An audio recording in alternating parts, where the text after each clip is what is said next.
کل شیء قدیر وان اللہ قد احاط بکل شیء علما. تو یہ جو مثل کا لفظ بھی اس میں اللہ تعالیٰ نے فرمایا کہ 7 زمینیں ہیں اسی کی جیسی، تو اس میں کیا چیزیں اس کو محدثین نے کس طرح سے بیان فرمایا؟ آپ دیکھیں نا،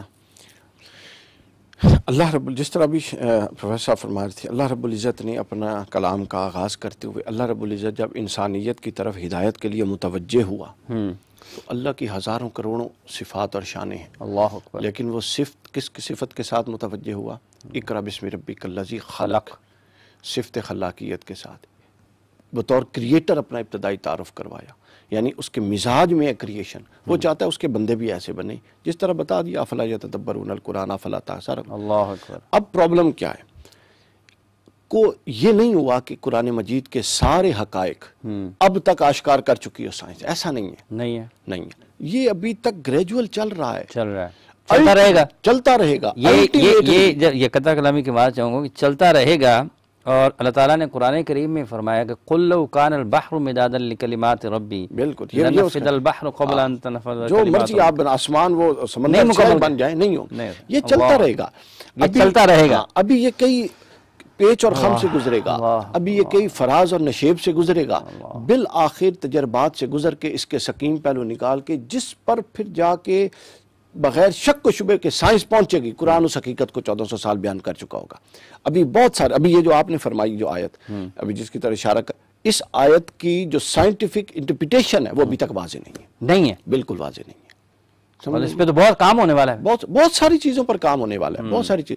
اصل میں ہوا یہ کہ ہمارے ہاں جو خلافت راشدہ کے بعد اموی دور آیا، عباسی دور آیا، ان کی کچھ چیزوں سے آپ اختلاف کر سکتے ہیں، لیکن علم کو بہت فروغ ملا. دارالحکمہ بنے، کتابیں، تراجم، یونان سے تراجم، عربی کی کتابیں لکھی گئیں، مفسرین، علم مدون ہوا، علوم حدیث، علوم فقہ، سب کچھ ہوا. لیکن خلافت عثمانی اپنے آخری ایام میں اور اس کے بعد ہم بالکل اس روش سے ہٹ گئے جو تخلیقی علم کی روش تھی. سمجھے؟ اب اس کے بعد کیا ہوا؟ اب ہم بالکل محتاج ہیں، ادھر سے کوئی تحقیق آنی ہے، اب ہم محتاج ہیں. اب اس لیے ہم نے اس کو توڑنا ہے اور ہم نے کوشش کرنی ہے کہ قرآن کے کسی حصے سے جڑتی ہے یا نہیں جڑتی، زبردستی کو جوڑنا ہے. اور اس سے ہم نے کہنا دیکھو نا قرآن نے ثابت کر دیتا ہے. اللہ دے بندوں، قرآن محتاج نہیں ہے. اللہ رب العزت جو فرماتا ہے نا کہ تم پر آشکار کرے گا چیزوں کو کھول کھول کے، یہ ہے کہ وقت کے ساتھ جو بھی حقیقت آشکار ہوگی اگر وہ پوری طرح سے ہوئی تو قرآن و سنت اس کی تصدیق کریں گے. یہ ہے اصل مطمئن. اچھا پروفیسر، جیسے ابھی آیت مبارکہ آپ نے تلاوت فرمائی، پھر فوری طور پہ ذہن میں آتا ہے وَإِلَى الْأَرْضِ كَيْفَ سُطِحَتْ أَفَلَا يَنْظُرُونَ إِلَى الْإِبِلِ كَيْفَ خُلِقَتْ. جیسے قرآن کریم کی آیت مبارکہ اقرأ بِاسْمِ رَبِّكَ الَّذِي خَلَقَ ڈاکٹر صاحب نے تلاوت فرمائی، أَفَلَا يَنْظُرُونَ إِلَى الْإِبِلِ كَيْفَ خُلِقَتْ وَإِلَى السَّمَاءِ كَيْفَ رُفِعَتْ وَإِلَى الْأَرْضِ كَيْفَ سُطِحَتْ. اچھا، بسم اللہ الرحمن الرحیم. یہاں پہ یہ بات ہے کہ اللہ تعالیٰ نے زمین کو بچھایا ہے.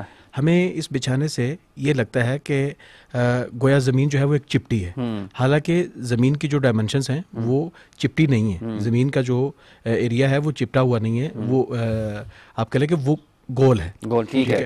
اور وہ اسی صورت میں ہوئے گی تو اس کا پھر جو ہے وہ روٹیشن ہم ثابت کر سکیں گے. ٹھیک ہے. اور رہی بات یہ کہ ان آیات کا جیسے والارض فرشناها فنعم الماہدون، ہم نے زمین کو بچھا دیا، تو اس سے فرش سے کیا مراد ہے؟ فرش سے بیسیکلی یہ مراد ہے کہ اللہ تعالیٰ نے زمین کو اس لائق بنایا ہے کہ یہاں پہ انسانی لائف ہو سکتی ہے. ٹھیک ہے. اور اللہ تعالیٰ آگے سورۃ انبیاء میں ارشاد فرماتے ہیں وَجَعَلْنَا مِنَ الْمَاءِ كُلَّ شَيْءٍ حَيٍّ، ہم نے ہر چیز کو پانی سے پیدا کیا. انسانی زندگی کے لیے جہاں پہ واٹر جو ہے وہ ریکوائرڈ ہے، وہیں پہ ایک ماڈرن ٹیمپریچر جو ہے وہ ریکوائرڈ ہے. وہیں پہ انسانی زندگی کے بقا کے لیے آب و ہوا جو ہے، یہ ساری چیزیں ریکوائرڈ ہیں جن چیزوں سے اللہ تعالیٰ نے انسان کو زندگی دی ہے.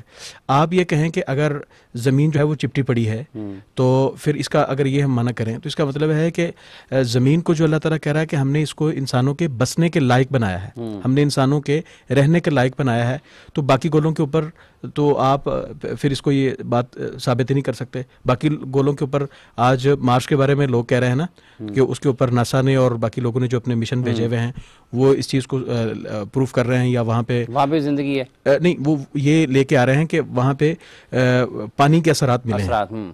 اور ایک ریسنٹلی ایک ریسرچ سامنے آئی ہے کہ اسپیس کے اندر اتنا زیادہ پانی ہے کہ وہ زمین کے سمندروں سے زیادہ ہے. ٹھیک ہے. تو اگر پانی کا ہونا بھی وہاں پہ ثابت ہو لیکن پھر بھی انسانی زندگی کے لیے یہ گولا ہی, یہی پلینٹ جو ہے یہی سوٹیبل تھا, یہی موزوں تھا, اسی لیے اللہ تبارک و تعالیٰ نے انسان کو یہیں پہ زندگی دی ہے. اور اگلی ایک بات, یہ بات یاد رکھیں کہ ہم اس زاویہ نظر سے اگر دیکھیں کہ انسان کی جو عقل, انسان کو جو اللہ تعالیٰ نے بصیرت دی ہے, ہم پہنچتے ہیں اپنی ریسرچ کے تھرو کسی رزلٹ کے اوپر. لیٹس سپوز ہم ایک فارمولا طے کرتے ہیں, ہم نے ایک ٹیسٹنگ لیب بنایا اور اس لیب کے لیے ہم نے ایک فارمولا طے کیا کہ یہ اس پروسیجر سے ہم ٹیسٹ کو گزاریں گے تو اس کے ریزلٹس جو ہیں وہ پازیٹیو ہوں گے, ادروائز نیگیٹو ہوں گے. سو اگر آپ نے 110 بار اس کو ٹرائی کیا اور ریزلٹ جو ہے وہ سیم رہتے ہیں, اور ایک بار اس رزلٹ کو لے آنے کے بعد رزلٹ ڈیفرنٹ آتا ہے, تو آپ کیا سمجھتے ہیں کہ آپ کا فارمولا جو ہے وہ اس میں مسٹیک ہو گئی ہے یا آپ کی پریکٹس غلط ہے؟ پریکٹس غلط ہوگی. انسانی عقل اور شعور جو ہے یہ علم سیکھتا ہے تجربے اور مشاہدے اور ایکسپیرینس سے, جبکہ وہی وہ علم ہے جو اللہ تعالیٰ کی طرف سے ہے, اور اللہ تعالیٰ کو تمام تر نتائج اور رزلٹس کا پہلے سے پتہ ہے. یہ ایک بنیادی سا فرق ہے. تو ہمیں اس طرف آنا چاہیے کہ قرآن کریم میں اور سائنسی جو ہے تحقیقات ہیں, ان میں کنٹراڈکشن نہیں ہے.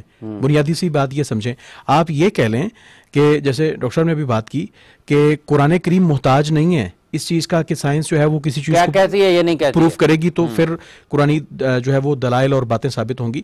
بنیادی طور پہ آپ یہ بات سمجھیں کہ آپ یوں کہہ سکتے ہیں, زیادہ سے زیادہ آپ یوں کہہ سکتے ہیں کہ قرآن کریم میں جو اختلاف ہے سائنس کے ساتھ وہ تضاد کا نہیں ہے, وہ ڈفرنس آف اوپینین کا ہو سکتا ہے. قرآن کریم میں ایک رائے پیش کرتا ہے, قرآن کریم میں ایک بات ہے, سائنس اس کے اوپر ریسرچ کر رہی ہے, سائنس وہاں تک پہنچی نہیں ہے. ممکن ہے آئندہ 100 سال بعد سائنس وہاں پہ پہنچے جہاں پہ قرآن کریم آج وہ بات کر رہا ہے. تو یعنی یہ ڈفرنس آف اوپینین کی بات ہو سکتی ہے, تضاد نہیں ہو سکتا. اس لیے کہ انسان جہاں تک ریسرچ کے بعد پہنچتا ہے وہی اس نتیجے کے اوپر پہلے سے ہوتی ہے. اللہ تعالیٰ فرما چکا. اچھا جیسے ابھی جیسے اور جگہوں پر زندگی کے حوالے سے کہیں ملتا ہے قرآن میں کسی بھی جگہ پر کہ اللہ تعالیٰ نے قرآن سے ہمیں ثابت ہوتا ہو یا نبی کریم صلی اللہ علیہ وسلم کی مبارک سیرت سے کہ زمین کے علاوہ بھی کہیں زندگی کے آثار ہیں؟